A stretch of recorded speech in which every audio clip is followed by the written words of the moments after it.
நமது நாட்டின் விடுதலைக்காகவும் நமது மக்களின் உரிமைகளுக்காகவும்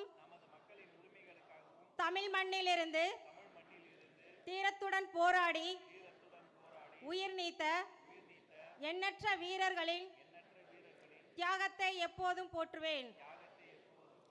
நமது அன்னை தமிழ் மொழியை காக்க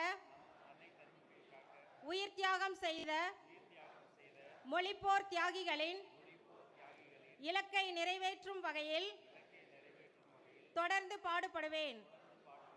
இந்திய அரசியலமைப்பு சட்டத்தின் மீதும் இறையாண்மை மீதும் நம்பிக்கை வைத்து அனைவருடன் ஒற்றுமை, சகோதரத்துவம், மத நல்லிணக்கம், சமத்துவம் ஆகியவற்றை பேணி காக்கின்ற பொறுப்புள்ள தனி மனிதராக செயல்படுவேன்.